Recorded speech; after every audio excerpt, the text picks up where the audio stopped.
আমলাতন্ত্র কোনোদিনই আমাদেরকে সরকারের মানে পলিটিক্যাল দলের সাথে কাজ করতে দিবে না।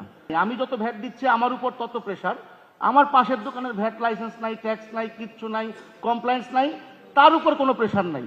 সবাইকে সিস্টেমিক্যালি চোর বানায় রাখছে। হ্যাঁ, আমি চুরি করি, আপনি বাধ্য করছেন আমাকে চুরি করতে।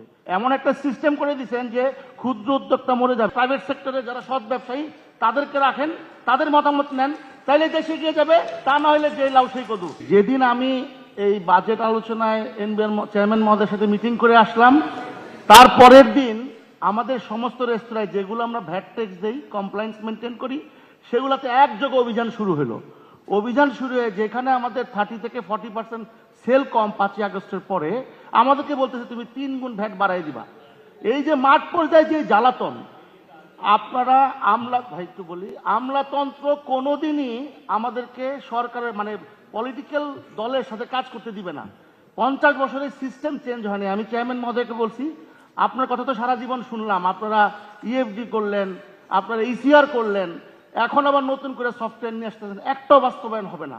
কেন হবে না? কারণ এটা আপনারা যে আসবে তাদের স্বার্থ বাস্তবায়নের জন্য আপনারা তাদের মতো করে পরিকল্পনা করবেন, কিন্তু দেশের স্বার্থ বা আমাদের মতো ক্ষুদ্র উদ্যোক্তার স্বার্থ কোনোদিনই রক্ষা হবে না।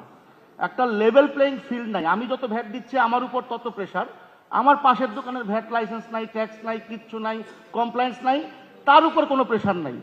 এখন স্ট্রিট ফুডের জ্বালা, আপনি একটা দেশে তো এত বৈষম্য থাকতে পারে না।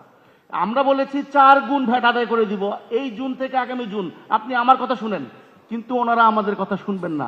ওনারা কি করলেন? বাইছা বাইছা আমরা যারা নেতা আছি তাদের রেস্টুরেন্টে হামলা চালালেন।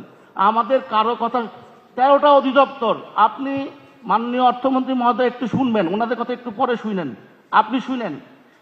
আপনি যখন বিরোধী দলে আমি ছিলেন, আপনার কথা মনোযোগ দিয়ে শুনতেছি। জি থ্যাংক ইউ।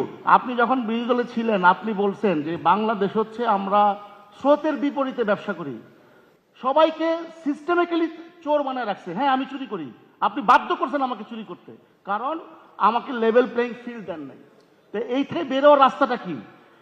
এই ব্যুরোক্রেসি কোনোদিনই বাইরে দিবে না।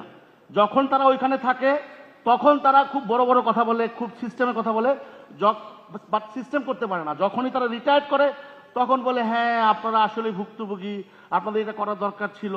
রাজনীতিবিদরাও তাই, রাজনীতিবিদরাও তাই। এক্সকিউজ মি, আপনি একটু স্পেসিফিক প্রপোজালটা দিলে স্পেসিফিক বলতে চাচ্ছি, আপনি যেগুলো বলতেছেন এগুলো সব একমত।